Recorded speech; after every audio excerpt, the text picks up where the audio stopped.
Josh Hasten here, Israel Uncensored, Land of Israel Network at thelandofisrael.com. Hope you're doing well. It is the 31st of December, 2017, the 13th of the month of Tevet, 5778, broadcasting today from Gush Etzion, Israel, Judea, here just south of Jerusalem. Hope you're doing well in your part of the world.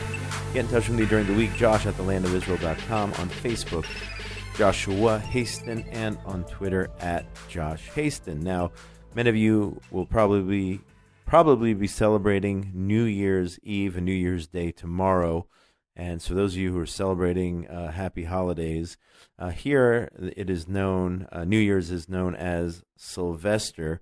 And the reason why it's called Sylvester is because New Year's is already taken, because our New Year's is actually back in September or October. It's called Rosh Hashanah. That is the Jewish New Year.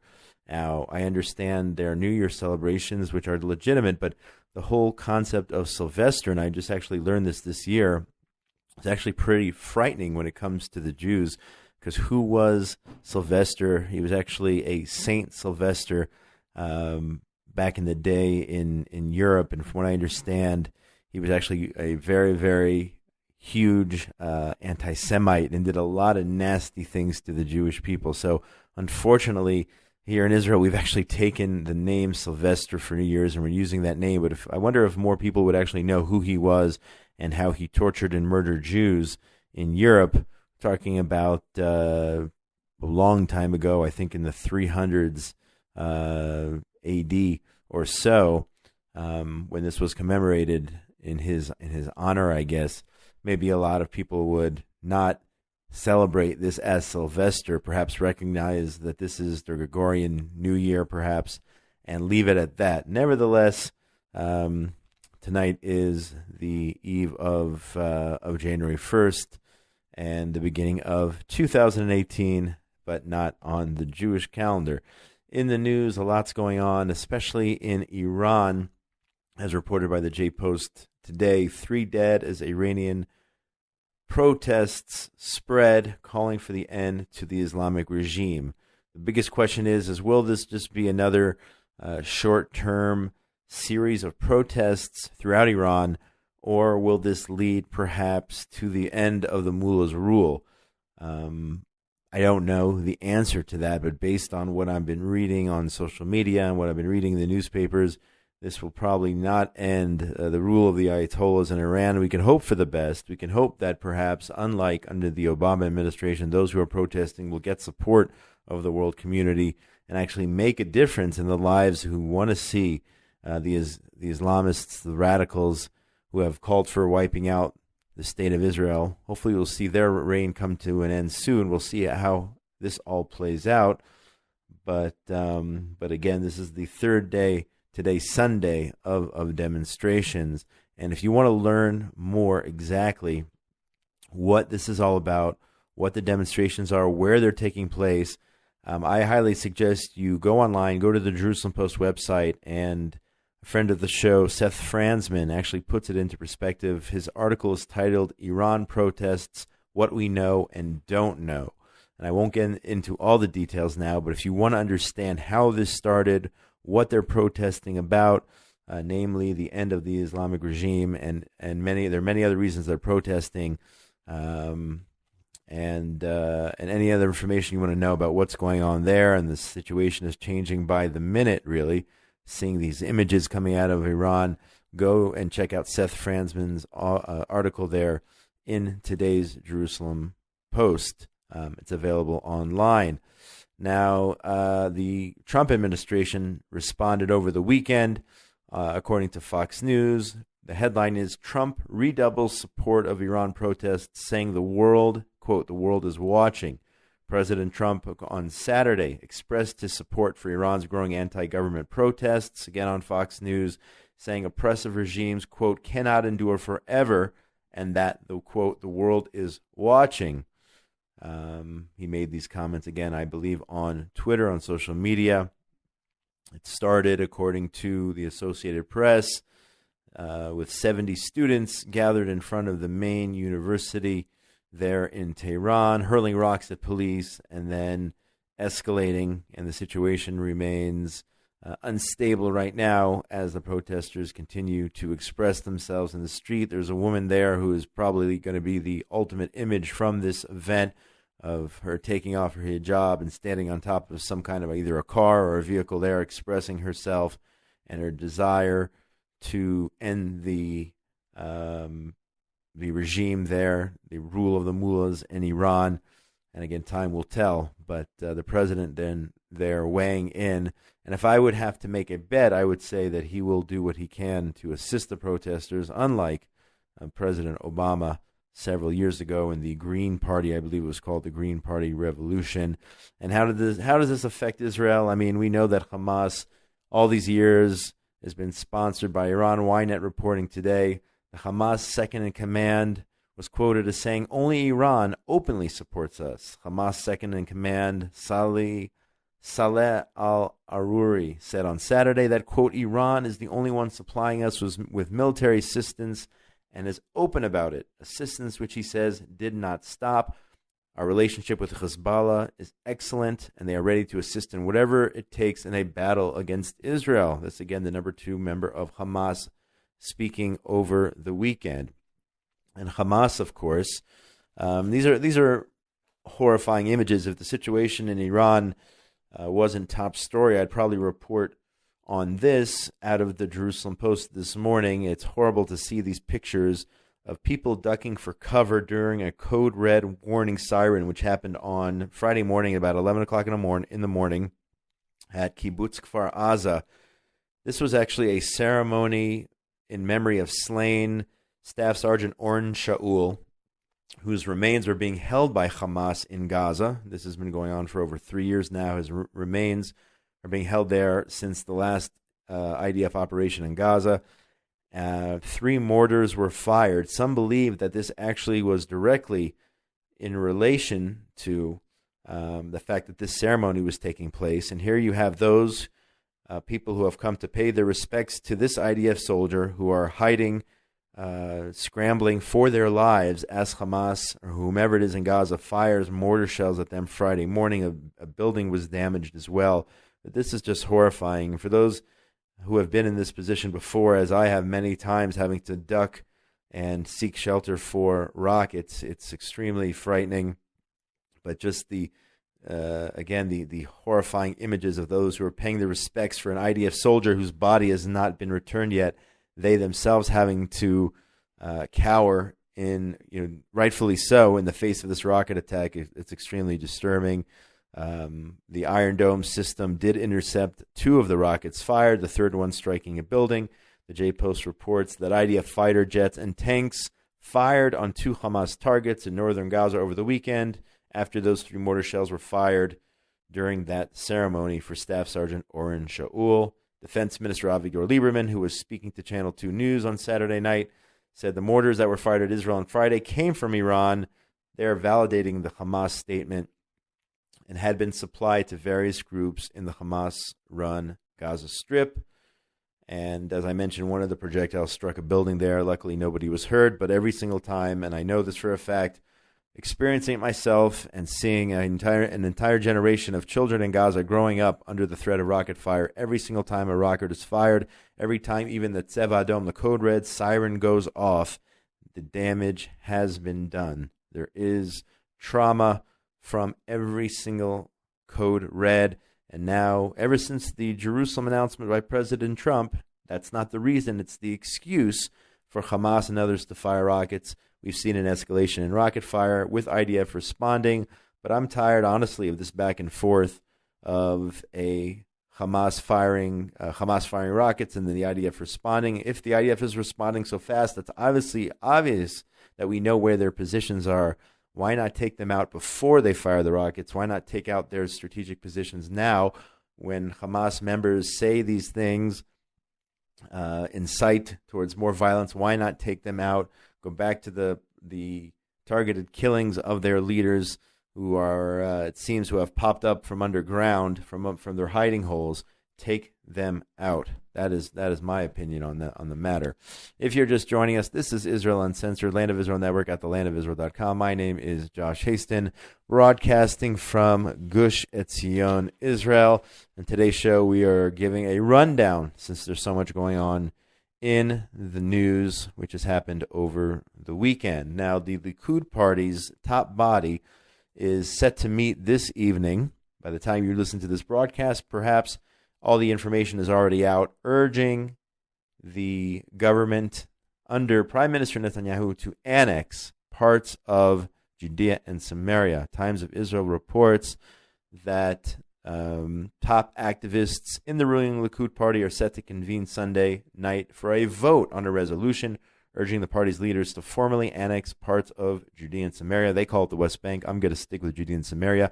And to allow unlimited construction in what they call settlements. I will call them communities.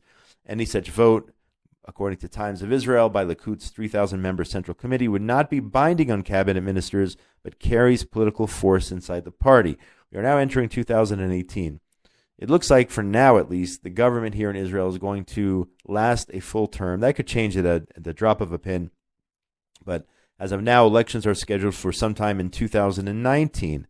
But this is, unfortunately, I guess, a political issue as well. Those in the Likud who favor annexing parts of Judea and Samaria, and those who are not so much in favor of making that move. So that's why the Central Committee, the 3,000 strong of the Likud, they're signing this memorandum or whatever, or what have you, here tonight, calling for the annexation of Judea and Samaria, or parts of it at least, is so important. Those ministers who vote for, those Knesset members who vote, or rather who support it, or vote against it, or oppose it rather, they're not the ones voting. But those who release statements in support of those meeting tonight, the 3,000 strong, those ministers will be remembered, I'm sure, when it comes to electing and selecting the new Likud list come the elections in 2019. It's all politics here. Unfortunately, politics plays a big role in how government positions are formed, whether you talk about former Prime Minister Ariel Sharon's decision to pull out of Gaza, pull every last Jew out of Gaza, for perhaps political reasons or personal reasons or what have you. Politics and the polls matter, and that's why tonight's vote is significant for future politics within the Likud party. So by the time you're hearing this again, maybe you already have the results. We'll have to see how that plays out. Switching to BDS here in Israel's fight against BDS, the JTA reported, printed here in the Jerusalem Post, that Israel has approved a $72 million budget for a project to fight BDS. The plan would entail the largest monetary investment yet by Israel, specifically toward combating the BDS campaign. This was announced last week to the MKs and approved as an executive order after... this was announced by the MKs in the Knesset. Nobody objected to the plan. The plan calls for setting up a nonprofit organization whose board will be made up of government officials and donors from abroad. The board will oversee the first major civil society infrastructure servicing the state of Israel and the pro-Israel community in the fight against delegitimization of Israel. Let's see how this plays out. Let's see if this 70, that's, from what I know, that's probably the biggest sum, at least proposed sum. And again, there has to be some matching and the money has to come in.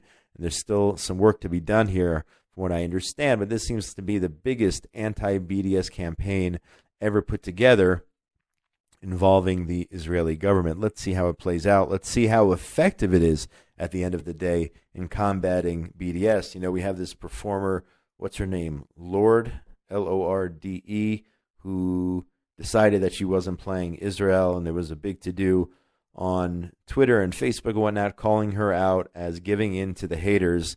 And of course, last summer we had bands such as Aerosmith and Guns N' Roses and Radiohead and many others who played in Israel. Yet Lorde somehow thinks that she is above, I guess, those bands, and decided that she's going to boycott Israel. Yet she's playing in places like Russia and her home country of New Zealand, the colonizers of New Zealand. That seems kosher to her, I guess. And it's important because, as I think it was David Brin in the J-Post mentioned, she is a young superstar these days. And while Israel is used to having the older generation, which are actually are in my opinion, more talented, such as whoever we've had over the years, Guns N' Roses and Bon Jovi and the rest of them, are definitely more talented, perhaps, than this Lord. She does have a strong young following, the teenagers and whatnot, and she decided to BDS, siding with the Roger Waters and the haters of Israel. I'm sure the people on Radiohead and Nick Cave and others who do play Israel and have played Israel would have a lot to say to her.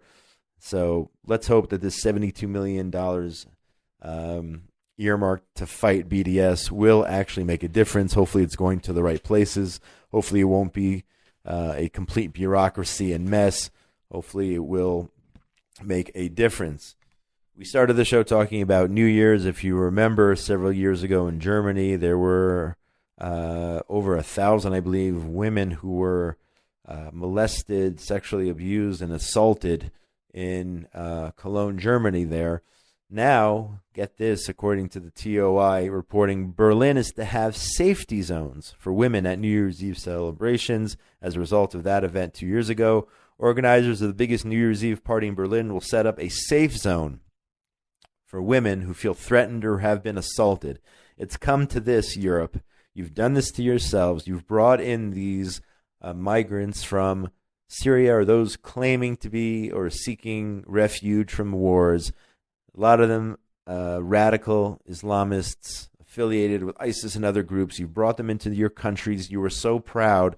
And it's come now to a point where on New Year's Eve in Germany, in Berlin, you have to have safety zones so that women aren't assaulted by drunk men like they were in Cologne. Witnesses describing them as mostly Arabs and North Africans.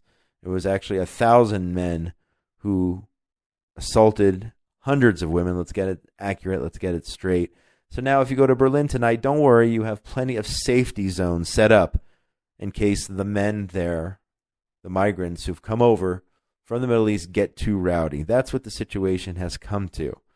So judge for yourselves whether that policy of bringing all of them to you worked out. Germany, I just read Tovia Tenenbaum's book about the refugee situation over there in Germany.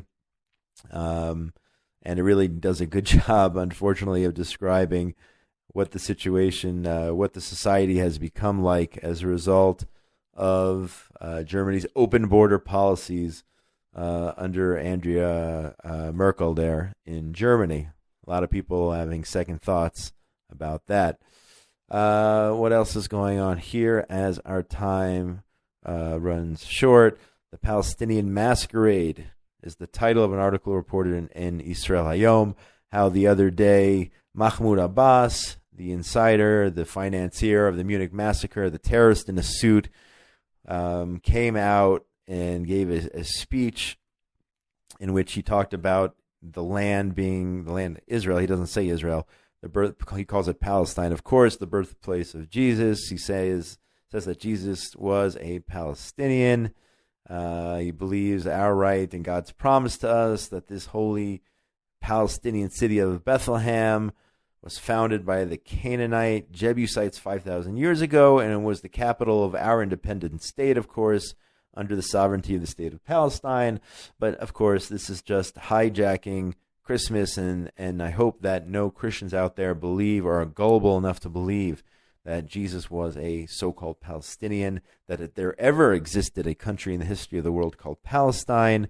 Jesus, of course, was Jewish, and so many different memes on Facebook indicating and telling the truth that even today he would be considered a settler and wouldn't even be allowed into Bethlehem if back then the Palestinian Authority was in control of Bethlehem.